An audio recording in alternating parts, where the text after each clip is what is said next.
دبا دیا۔ جوئل نے چشمہ اتار کر کنپٹیاں مسلیں۔ اب تو اس کے پاس باپ بھی تھا، بیٹی بھی اور بیوی بھی۔ شاید زندگی پوری ہو گئی تھی۔ اسے وہ اکاؤنٹ نہیں چاہیے تھا۔ اگر ایان نے واقعی پروین کو دے دیا تو یہ بالکل درست تھا۔ آخر وہ ان کی بیٹی تھی اور گھر میں ایک ہی لڑکی ہے، بھائی بہن ہم عمر بھی نہیں، پھر کیوں نہ بہن کے لیے جگہ چھوڑ دی جائے۔ اس خیال سے اپنے دل کو سمجھا کر وہ روزمرہ کے کام میں جٹ گیا۔ شام کے 4 بجے فون بجا، اسکرین پر نام چمکا ایان۔ جوئل کی آنکھیں روشن ہو گئیں۔ کمپنی سنبھالنے کے بعد ایان کم ہی فون کرتے۔ ان کی باپ والی شفقت ہمیشہ باوقار اور کم گو رہی۔ جوئل تو چاہتا تھا کہ باپ بیٹے کی طرح کبھی ڈانٹ بھی پڑے، رہنمائی بھی ہو، مگر ایان پہلے چچا تھے پھر والد بنے بھی تو انداز نہ بدلا۔ اس نے مسکرا کر فون اٹھایا۔ بابا حکم؟ ایان کی بھاری مگر شفقت بھری آواز آئی۔ پروین آج رات کھانے پر آ رہی ہے، کہتی ہے ایک بات کرنی ہے، جلدی گھر آ جاؤ۔ یہ سن کر جوئل کا دل ہول کھا گیا۔ نگاہیں نیچے کی اور ہلکا سا مسکرایا۔ جی ٹھیک ہے۔ فون رکھنے کے بعد جوئل دیر تک صوفے پر بیٹھا دور خلا میں گھورتا رہا۔ دل پر ایک اندیکھا بوجھ تھا۔ پروین مہدیوں کے پاس رہنے لگی تھی مگر پھر بھی اکثر اسمتھ ہاؤس کھانے پر آتی، البتہ اس سے پہلے ایان نے اسے خاص طور پر یوں متنبہ نہیں کیا تھا۔ آج والی سنجیدگی نے جوئل کے دل میں چبھن سی پیدا کر دی۔ شاید بابا کو کچھ خبر ہو چکی ہو۔ صبح جب منڈی نے آج کا شیڈول میز پر رکھا تو جوئل کی تیز نظر فوراً چونک اٹھی۔ وہ پہلے ہی صاف کہہ چکا تھا کہ اب اس خفیہ اکاؤنٹ سے کوئی اطلاع نہیں لے گا، مگر آج کی فہرست میں بھی ایک خاص ملاقات درج تھی۔ مطلب یہ کہ منڈی نے ہار نہیں مانی۔ جوئل سمجھتا تھا کہ اس کے 9 قریبی ساتھیوں نے بھی وہ اکاؤنٹ دل سے نہیں چھوڑا۔ آخرکار ایک ایسا اکاؤنٹ جو انہیں وقت سے پہلے خبر دے، اسمتھوں کے لیے نئی طلائی داستان رقم کر سکتا تھا۔ وہ ان کے جذبات سمجھتا تھا۔ یہ سب ان کے ساتھ کالج سے جڑے ہوئے تھے، بیرون ملک بھی اس لیے گئے کہ وہ واپس آ کر اسے سہارا دیں۔ ان کی اتار چڑھاؤ جوئل کے اتار چڑھاؤ سے بندھی ہوئی تھی۔ اگر جوئل کی وقت کم ہوتی تو کمپنی میں ان کی پوزیشن بھی ڈگمگا جاتی۔ وہ لوگ اس کے وفادار تھے، خاص طور پر منڈی۔ 9 میں اکلوتی عورت تھی مگر غیر معمولی طور پر باصلاحیت۔ جوئل کو یقین تھا کہ اس نے اس کی ممانعت کے باوجود پروین کے لیے کوئی روڑے اٹکائے ہوں گے۔ وہ جانتا تھا منڈی کوئنٹن جیسی نہیں، قتل و غارت اس کے بس کی بات نہیں، مگر شرارتیں اور چبھتے کانٹے چبھو دینا ہاں اتنا وہ کر سکتی ہے۔ صاف بات یہ تھی کہ منڈی سے باز پرس ہونی چاہیے تھی مگر جوئل اسے بچانا چاہتا تھا۔ سال ہر سال کی محنت، بے عیب ریکارڈ اور ایک لغزش بھی اگر ہوئی تو صرف جوئل کے لیے۔ وہ اصل میں معاملہ دبا دینا چاہتا تھا مگر ایان کی اچانک آج رات گھر آ جانا والی کال نے بتا دیا کہ اب دبا کر کچھ نہیں ہوگا۔ ویسے بھی وہ پروین سے ایک وضاحت کا مقروض تھا۔ یہ ٹھان کر اس نے گہرا سانس لیا۔ دوپہر کو اچانک تانیہ آ گئی۔ جوئل نے حیرت سے دیکھا، تم یہاں؟ وہ ہاتھ میں ٹفن اٹھائے ہنسی، لنچ لائی ہوں۔ تانیہ کوئی گھریلو خاتون نہیں تھی، اپنی مرضی اور محنت سے بنائی ہوئی ایک دنیا تھی اس کی۔ نیو یارک میں بچوں کی ڈانس اکیڈمی۔ آج جیسا ہلچل والا دن ہو تو اسے بہت مصروف ہونا چاہیے تھا۔ جوئل نے اسے نیک بیگم کے انداز میں میز پر کھانا سجاتے دیکھا، انداز مگر اس پرانی تانیہ والا۔ ہلکا سا اونچا نیچا ہوتا تو سوپ کی تھوڑی سی بوند گر جاتی، اور جب اس کی نظر بائٹ سائز فرائیڈ چکن پر پڑی تو جوئل کی مصروف نظریں کاغذوں پر تھیں، مگر دور سے دیکھا تو وہ ایک ٹکڑا چپکے سے منہ میں دبا گئی۔ جوئل بظاہر وہ پہلے سے نرم ہو چکی تھی مگر مزاج تو وہی شوخ چنچل۔ جوئل کے دبوں پر دھیما سا قہقہا کھلا۔ وہ اٹھ کر سامنے آیا۔ تانیہ نے اس کے لیے سوپ نکالا۔ پہلے چکھا، مزیدار لگا تو کٹورا خود کے سامنے رکھ لیا اور چمچ چمچ پینے لگی۔ جوئل جو اپنے کٹورے کا منتظر تھا چپ چاپ دوسرا کٹورا اٹھا کر خود بھرنے لگا، ساتھ ساتھ اس کے پیالے میں بھی سوپ بڑھا دیا۔ اتنی مصروف نہیں تھیں آج؟ اس نے پوچھا۔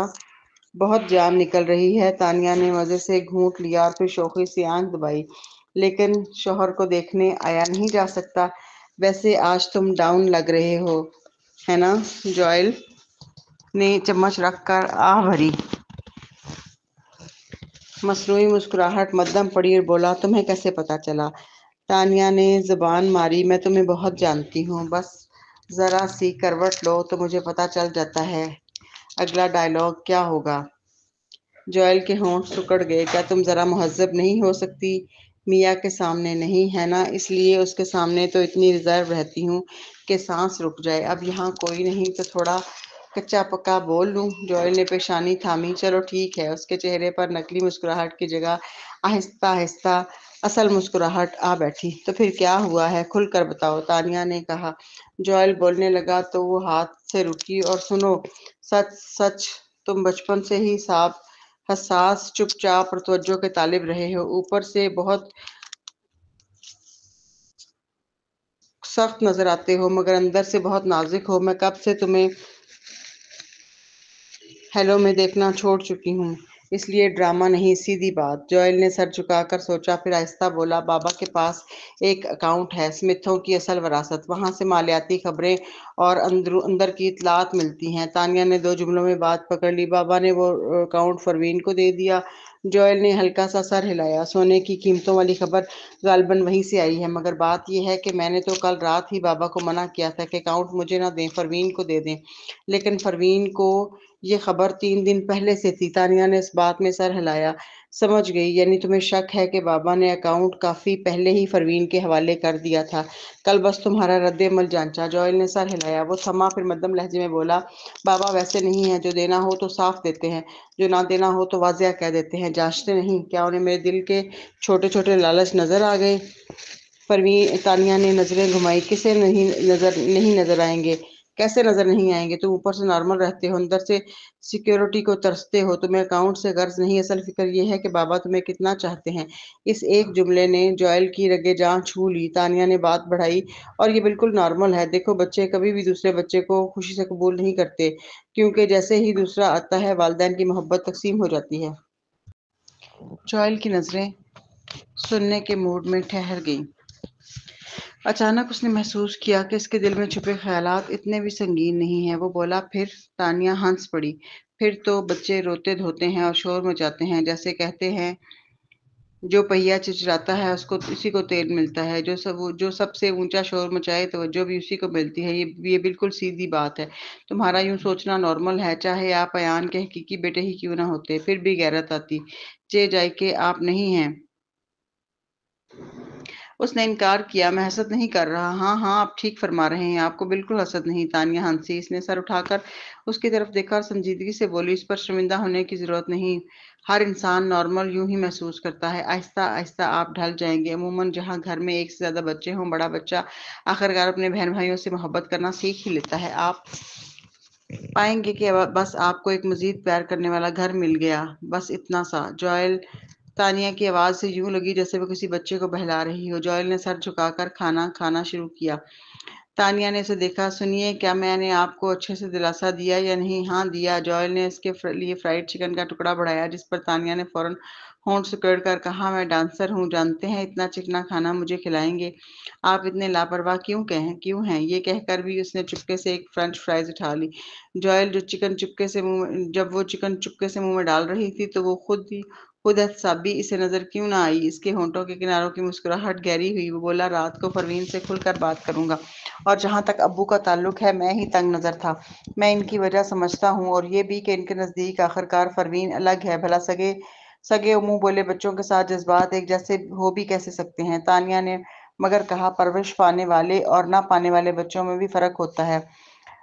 وہ خبر نہیں دیکھی کچھ دن پہلے، حقیقی والدین نے بڑے ہو کر بیٹے کو ڈھونڈ نکالا، مگر وہ بچہ قربت میں صرف اپنے گود لینے والے ماں باپ کے ساتھ تھا۔ آپ کی پرورش ابو نے کی ہے، اور آپ کی اور ابو کے تعلقات بہت اچھے ہیں۔ پروین کی طبیعت، اوپر سے وہ لاڈ جتانا جانتی بھی نہیں، ابو کو وہ لازماً کچھ الگ اور دور دور سی لگے گی۔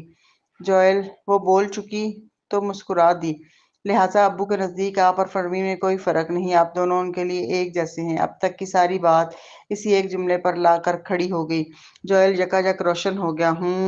کھانا ختم ہوا، جب تانیہ گھر جانے لگی تو جوئل اچانک اٹھ کھڑا ہوا۔ میں بھی آپ کے ساتھ چلتا ہوں۔ تانیہ چونکی۔ کیا ہوا؟ جوئل مسکرا کر بولا، میری ایک ماتحت نے پروین کے ساتھ اچھا نہیں کیا، بڑے بھائی ہونے کے ناطے مجھے ذاتی طور پر معافی مانگنی چاہیے، ہے نا؟ کیوں نہ آج سب کے لیے کھانا بھی پکا دوں؟ تانیہ ہنس پڑی۔ ٹھیک ہے، پھر میرے لیے بیف سٹیک بنائیں، جیسا مجھے پسند ہے ویسا ہی۔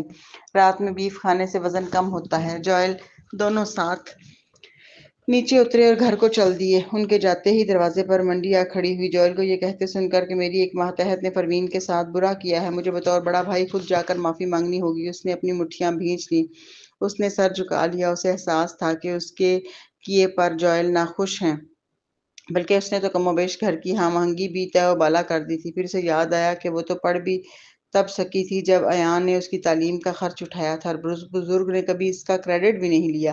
منڈی نے گہرا سانس لیا۔ اسے معلوم تھا اس بار اس سے واقعی سنگین غلطی ہو گئی ہے، مگر اب وہ معافی مانگنے نہیں جا رہی تھی، کیونکہ جناب سمتھ اس کی خاطر یہ الزام اپنے سر لے چکے تھے۔ اب وہ صرف اتنا ہی کر سکتی تھی کہ آئندہ کبھی از خود قدم نہ اٹھائے، اور نہ ہی محترمہ سمتھ یعنی پروین کے لیے دوبارہ کوئی مشکل کھڑی کرے۔ جوئل گھر لوٹ آیا۔ بیٹھک میں دھوپ سینکتے رات بھر کھڑکی سے باہر دیکھتے ہوئے ایان بھی اسے اتنی جلدی آتا دیکھ کر کچھ حیران ہوئے۔ اتنی جلدی کیوں واپس آ گئے؟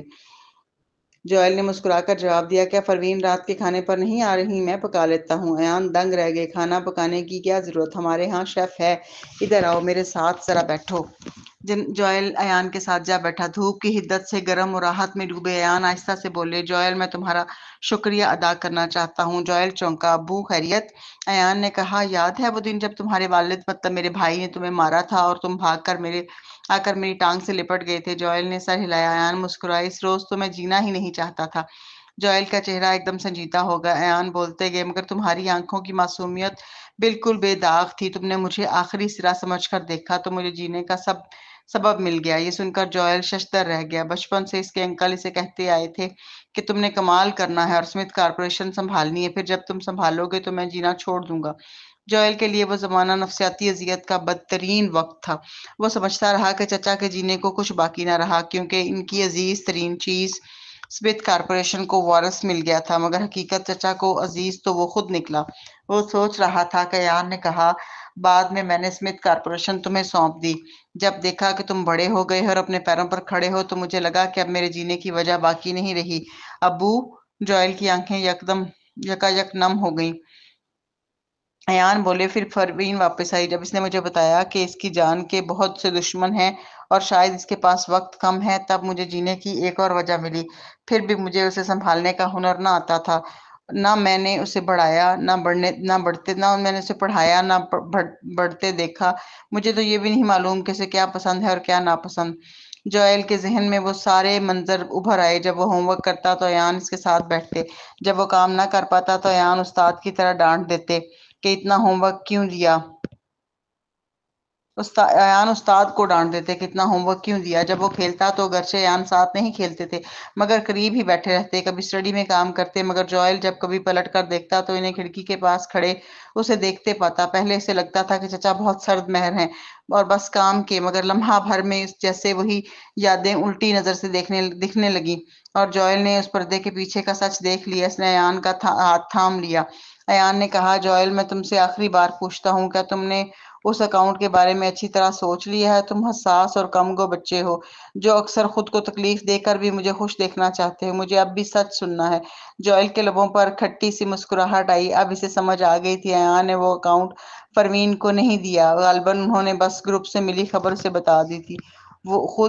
وہ خود بھی انہی پیاروں میں شامل تھا جن کی ایان پرواہ کرتے تھے۔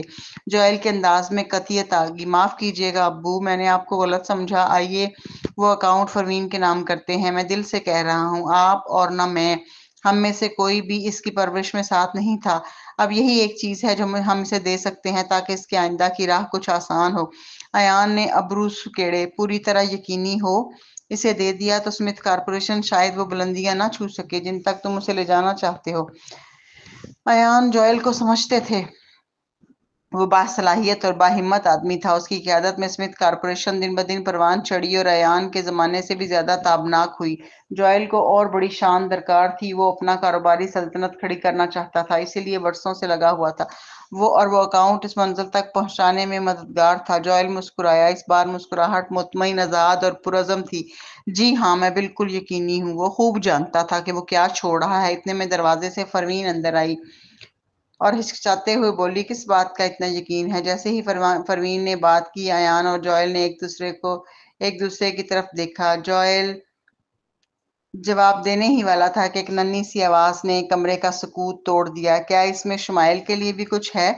تینوں بچے ایک ایک کر کے اندر آئے، سب کے چہروں پر تجسس بھری چمک تھی، نظریں ایان اور جوئل پر تھیں۔ ایان اور جوئل، گھر میں تو صرف ایک اکاؤنٹ تھا مگر خواہش رکھنے والے تین، یہ تقسیم آخر کیسے ہو؟ جوئل سوچنے ہی والا تھا کہ ایان نے گلا کھنگارا اور فوراً بولے، بالکل ہے،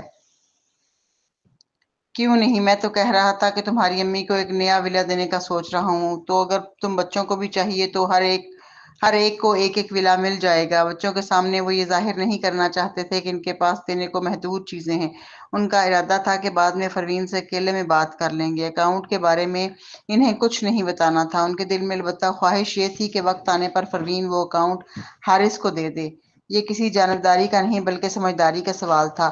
انہیں ذاتی طور پر تو سب سے زیادہ پسند شمائل تھی، آخر وہ روز اس کے لائیو سٹریم دیکھتے تھے، وہ تو شمائل کے چینل کے نمبر 1 سپانسر تھے، مگر وہ نہیں چاہتے تھے کہ شمائل کاروباری دنیا میں آئے۔ وہ سمجھتے تھے کہ بیٹی کو سکون سے جینا چاہیے، خوش رہنا چاہیے، نہ کہ رات دن محنت کے چکروں میں۔ کاروبار چلانے جیسے بھاری کاموں کے لیے حارث ہی بہتر تھا، آخر کار وہ مہدی کی تربیت میں پلا بڑا تھا اور اس لیے کاروباری سمجھ بوجھ اس کے خون میں تھی۔ جہاں تک زینڈر کا تعلق تھا، ایان کے دل میں ابھی اس کی زیادہ واضح تصویر نہیں بنی تھی، نہ یہ پتا تھا کہ اسے کیا پسند ہے، نہ یہ کہ وہ کن چیزوں میں ماہر ہے۔ وقت کے ساتھ وہ خود دیکھ لیں گے۔ ایان نے جب جوئل کی بات بیچ میں کاٹی تو جوئل نے فوراً سمجھ لیا کہ ایان اپنی طاقتور نانا والی شبیہ بچوں کے سامنے برقرار رکھنا چاہتے ہیں، لہٰذا اس نے موضوع بدل دیا۔ آپ آ ہی گئیں پروین، اب ذرا ابو کے ساتھ وقت گزاریں، میں کچن میں جا کر آپ سب کے لیے اپنی اسپیشل بیف سٹیک بناتا ہوں۔ پروین، آپ کو کس طرح کی سٹیک پسند ہے؟ پروین نے کچھ سوچ کر کہا، مجھے تو ہمبرگ پسند ہے۔ جوئل نے مسکراتے ہوئے کہا، تو پھر میں آپ سب کے لیے سیلزبری سٹیک بناتا ہوں۔ یہ کہہ کر وہ واقعی کچن میں چلا گیا۔ پروین نے اس کی پشت کو دیکھا، جب اسے یاد آیا کہ کمپنی میں سیلر نے کیا کہا تھا تو اس کے لبوں پر ہلکی سی مسکراہٹ آ گئی، جیسے کوئی گہری بات سمجھ میں آ گئی ہو۔ ادھر شمائل پہلے ایان کی گود میں چڑھ بیٹھی تھی اور حسب عادت خوش آمدوں کا طوفان برپا تھا۔ نانا، آپ اتنے جوان کیوں لگتے ہیں؟ اگر آپ ہمارے ساتھ باہر نکلیں تو لوگ مان بھی لیں گے کہ آپ میرے ابو ہیں۔ زینڈر کے ہونٹوں کے کنارے کھنچے، وہ شمائل کی چاپلوسی برداشت نہ کر سکا، سیدھا بولا، تو کیوں نہ تم انہیں بڑا بھائی ہی کہہ دو؟ شمائل نے منہ پھلا کر کہا، نہیں، پھر تو امی کی عمر کتنی ماننی پڑے گی جو میرے نانا بھائی کو جنم دیں، میں امی کو بوڑھی نہیں کہہ سکتی۔ زینڈر حارث نے پیشانی تھام لی، اپنی بہن کے تکیہ کلام سن کر وہ ہمیشہ کی طرح تھک سا گیا، مگر ایان نے دل کھول کر ہنسی شمائل کے سر پر ہاتھ پھیرا، مجھے اپنے بیٹے جتنا جوان لگنے کی ضرورت نہیں، میری تو بس یہ خوشی ہے کہ میں سب سے کم عمر نانا لگوں۔ میری ننھی شمائل تو بڑی ہو کر یقیناً سب کی لاڈلی پری بنے گی۔ شمائل نے فخر سے سر ہلایا، ظاہر ہے میں امی جیسی لگتی ہوں، اور جب امی اتنی خوبصورت ہیں تو میں بھی بری کیسے لگ سکتی ہوں؟ پروین، جو اب تک ان کی گفتگو میں شریک نہ تھی مگر سب کچھ سن رہی تھی، دل میں بولی، یہ چھوٹی خوشامدی کہیں کی۔ وہ چپ چاپ کچن میں داخل ہوئی۔ جوئل بیف کا گوشت کاٹ رہا تھا، اسے دیکھ کر اس نے چشمہ ہلکا سا ٹھیک کیا اور وہی مانوس مگر آج کچھ زیادہ سچا سا مسکراہٹ بھرا تبسم چہرے پر آیا۔ پروین نے نرمی سے پکارا، جوئل، مگر وہ پہلے ہی گویا ہوا، پروین، اچھا ہوا تم آ گئیں، مجھے تم سے ایک معافی مانگنی ہے۔ وہ سیدھا ہو کر بولا، میری اسسٹنٹ منڈی نے شاید تمہارے لیے کوئی مشکل پیدا کی، جتنا نقصان ہوا ہے میں پورا کر دوں گا۔ بتاؤ کیا اس کی غلطی ناقابل معافی تھی؟ اگر ابھی بھی اصلاح کی گنجائش ہے تو پلیز میری خاطر اسے ایک موقع دے دو۔ پروین تھوڑا چونکی، وہ تو خود احتیاط سے اشاروں میں جوئل کو اپنے ماتحتوں کے رویے پر متنبہ کرنے آئی تھی، کیونکہ ابتدا ہی سے اس کے اور جوئل کے درمیان ایک دوری سی رہی تھی۔ جوئل ہمیشہ خود میں گم رہنے والا، اپنے جذبات چھپانے والا شخص تھا، مگر آج وہ اتنا صاف گو، اتنا قریب لگ رہا تھا۔ یہ تو اس کی توقع کے بالکل برعکس تھا۔ یوں لگا جیسے جوئل کی اور اس کے درمیان جو باریک سی دیوار ہمیشہ حائل رہتی تھی، آج وہ اچانک گر گئی۔ جوئل نے اس کی خاموشی کو غلط سمجھا، کیا نقصان زیادہ تھا یا کوئی اہم بندہ ہاتھ سے گیا؟ اگر بات سنگین ہے تو میں خود بھی منڈی کو نہیں چھوڑوں گا۔ پروین نے جلدی سے کہا، نہیں، ایسی کوئی بات نہیں۔ در حقیقت منڈی کے کیے سے تو پروین کو نقصان کے بجائے فائدہ ہی ہوا تھا، کیونکہ سیلن اس واقعے کے بعد اس کی اور بھی زیادہ وفادار بن گئی تھی۔ اس کے لیے تو یہ معاملہ نہایت معمولی تھا۔ جب اس نے مختصراً واقعہ سنایا، جوئل نے ہلکی سانس لی۔ ونڈی ہمیشہ نفسیاتی چالوں میں دلچسپی رکھتی ہے۔ فکر نہ کرو، اگر آئندہ کبھی اس نے دوبارہ ایسی حرکت کی تو میں خود سختی سے نمٹوں گا۔ فی الحال میں اس ٹیک سے اپنی غلطی کا ازالہ کرتا ہوں۔ پروین کو آج جوئل کچھ الگ لگا، مگر یہ تبدیلی اسے اچھی لگی۔ اس کی آنکھیں نرمی سے چمکی۔ تو پھر جوئل، اسٹیک مزیدار ہونی چاہیے۔ جوئل نے سر اٹھا کر مسکراہٹ کے ساتھ کہا، پکی بات۔ دونوں کی نظریں ملی تو ایک لمحے کے لیے کچن میں صرف ان کی مسکراہٹیں گونجتی رہ گئیں۔ بعد میں تانیہ اور میاں اسکول سے واپس آئیں تو سب نے کھانا کھایا۔ ماحول خوشگوار اور مسکراتا ہوا تھا۔ کھانے کے دوران زینڈر مسلسل میاں کو دیکھتا رہا۔ چھوٹی سی نازک سی میاں نے آہستگی سے پوچھا، زینڈر تم مجھے بار بار کیوں دیکھ رہے ہو؟ کیا میرے چہرے پر کچھ لگا ہے؟ زینڈر نے سنجیدگی سے جواب دیا، نہیں، بس حارث تمہارا بہت ذکر کرتا ہے تو میں نے سوچا دیکھوں آخر تم کیسی ہو۔ پر سچ کہوں تو تم شمائل سے زیادہ پیاری نہیں ہو۔ للی پھٹاک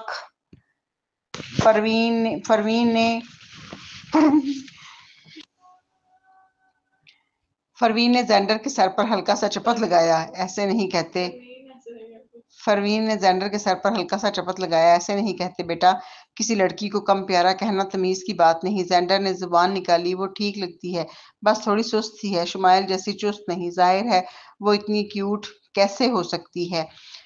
شمائل فوراً بولی، بس کرو زینڈر، میاں مجھ سے زیادہ شریف ہے، یہی بات کافی ہے نا حارث؟ حارث جو چپ چاپ کھانا کھا رہا تھا، اس نے میاں کی طرف دیکھا جو گھبراہٹ میں اپنی بڑی بڑی آنکھوں سے سب کو دیکھ رہی تھی۔